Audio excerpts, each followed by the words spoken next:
Poufias, gogol ou encore nabo, voici quelques-uns des mots que vous ne pourrez plus utiliser si vous jouez au Scrabble. Des termes jugés offensants, bannis des nouvelles règles du jeu et ça fait débat. On en parle tout de suite dans notre grand angle.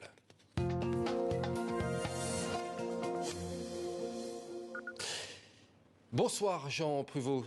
Vous êtes lexicologue, historien et spécialiste de la langue française. Alors je suppose que vous avez beaucoup à nous dire sur ces changements souhaités par la société Mattel qui édite le Scrabble. En un mot déjà, avant de voir un petit sujet qui revient dessus, vous avez été étonné, pas étonné de cette décision ou pas ? J'ai d'une part été surpris, parce que je trouve quand même que les mots peuvent être très discutés. Et puis ensuite, c'est un peu dans l'air du temps.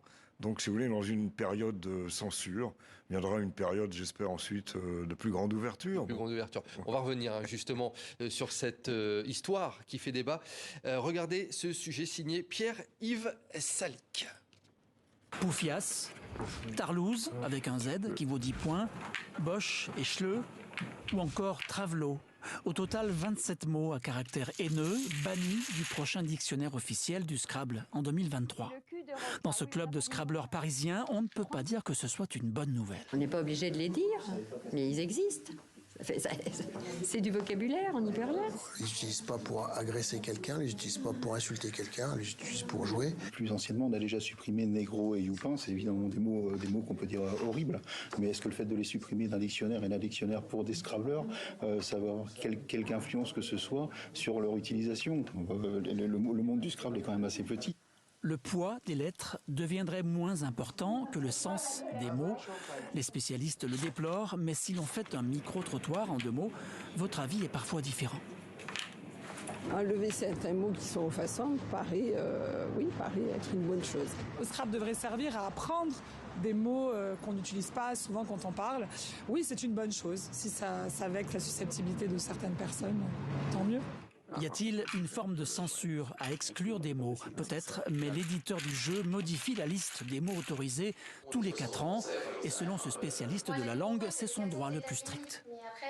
Objectivement, dire salope, c'est insupportable, c'est insultant, c'est une injure, même au regard du droit. Et il ne me paraît pas incroyable que le Scrabble, qui a la maîtrise de ses règles, soit en quelque sorte un peu avant-gardiste et dise non, ces mots-là, on n'en veut pas dans notre jeu.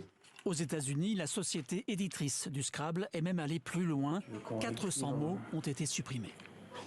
Jean Prevot, je vous voyais un petit peu sourire, mais sourire jaune. Vous n'étiez pas spécialement d'accord avec ce qui se disait dans le sujet. C'est-à-dire que quand on consulte la liste, enfin celle que j'ai pu regarder, on est un peu surpris aussi parce que d'une certaine manière, il y a un effet positif, c'est la publicité. C'est-à-dire que là, un peu avant Noël, un pareil sujet nous pousse à acheter un Scrabble, c'est une très bonne chose, nous pousse à acheter un petit Larousse, c'est une aussi bonne chose, et un Larousse du Scrabble qu'on connaissait pas forcément, c'est historiquement intéressant. Mais après, la liste des mots qui est proposée, me laisse vraiment, alors salopard, salope, oui, mais dans les mots qui ont été proposés, il y a quand même des effets pervers.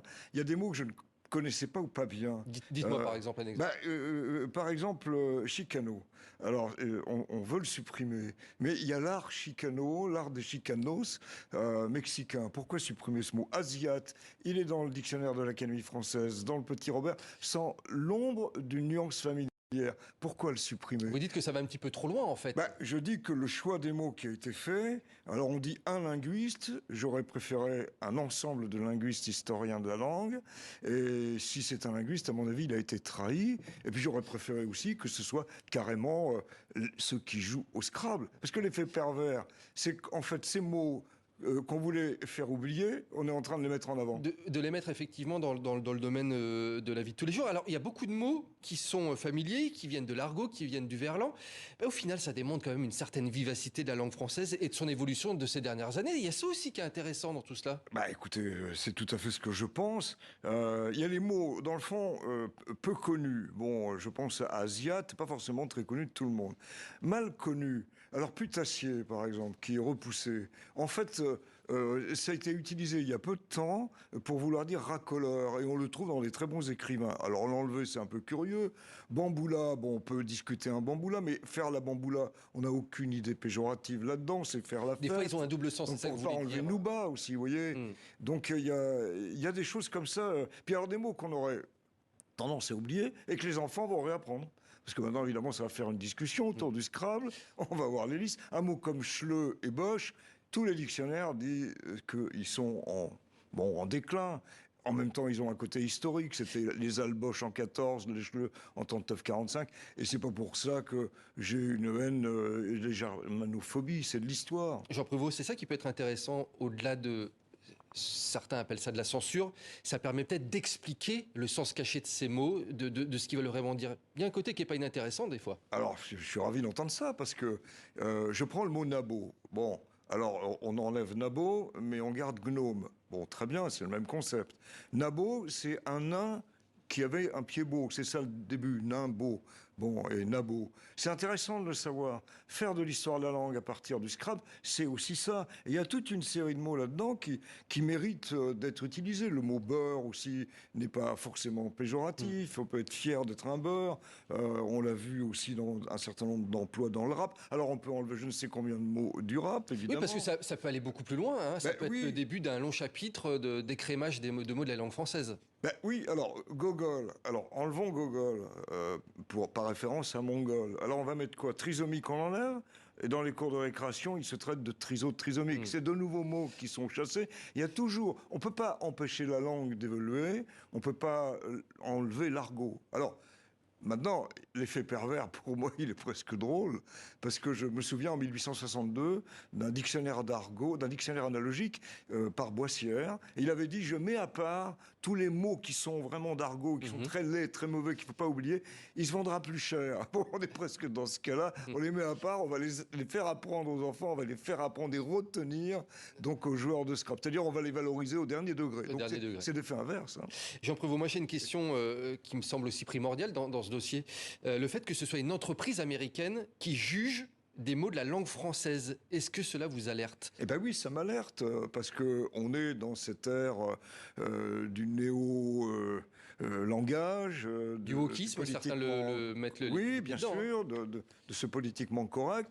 Et s'aligner sur ce que fait de manière excessive les États-Unis, ça me paraît très mauvais. La fermeture, si vous voulez, des mots, l'interdiction des mots. Bon, on n'est pas très loin de l'idée de la novlangue en 1984, où il y avait les mots qu'on supprimait carrément dans ce roman. Donc, on ne peut pas supprimer les mots, on ne peut pas les interdire. Rien ne nous empêche d'être élégant au Scrabble aussi, entre deux mots identiques, un qui est un peu plus beau. Puis vous savez, c'est les points qui comptent. Alors j'ai regardé les mots qui veulent enlever. Bon, c'est pas des mots qui comptent beaucoup. Qui comptent beaucoup. Donc c'est vraiment un coup de publicité en partie. Ouais, c'est ce que j'allais vous demander, c'était ma dernière question. Est-ce qu'à votre avis, c'est un sacré coup de com' de la part de Mattel? Oui, mais bien sûr. Ouais. Tant mieux pour le petit Larousse, tant mieux pour le Scrabble, tant pis pour la langue française. Ça, j'espère qu'au contraire, on s'apercevra que il ne faut jamais toucher aux mots, ils existent. Et je vous invite justement peut-être à écrire un livre là-dessus sur ces mots désormais interdits et de nous les expliquer. Peut-être qu'au moins ça fera une nouvelle facette, une nouvelle vie pour tous ces mots. Écoutez, il va paraître au Figaro littéraire 100 mots à reconnaître, à connaître. Et voilà. Donc, on va essayer. Merci beaucoup en tout cas Jean Prévost d'être venu sur notre plateau pour nous expliquer un petit peu cette décision qui fait débat. Et je rappelle, il y a beaucoup de joueurs dans les clubs de Scrabble en France qui ont été contre cette décision. Voilà, donc elle ne fait pas complètement l'unanimité, cette décision de la marque Mattel. Merci beaucoup Jean Prévost d'être venu sur notre plateau.